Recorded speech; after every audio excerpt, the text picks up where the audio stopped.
L'interdiction de manger de l'arbre de la connaissance du bien et du mal qui a été faite à Adam et Ève n'était pas difficile.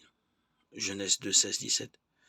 Ils n'étaient pas privés des aliments nécessaires ni éprouvés au-delà de leurs possibilités. Mais par leur obéissance, ils démontreraient qu'ils tenaient à garder leur relation avec Dieu. 1 Jean 5, 3.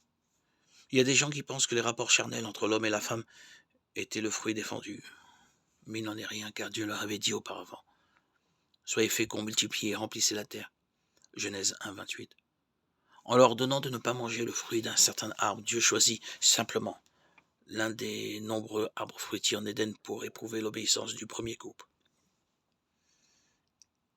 Et pourquoi donc l'arbre en question était-il appelé l'arbre de la connaissance du bien et du mal?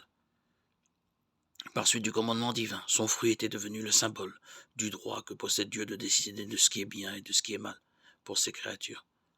Si Adam et Ève mangeaient ce fruit, ils montreraient par là qu'ils tournaient le dos à leur Père céleste et rejetaient sa direction et sa volonté parfaite. Quoique simple, cette épreuve impliquait beaucoup de choses. Elle touchait la dépendance de l'homme vis-à-vis de son Créateur et sa soumission à l'autorité divine. N'oublions pas que Jésus-Christ applique aux hommes imparfaits cette règle.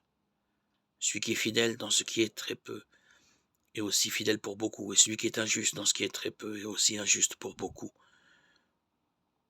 Luc 16, 10.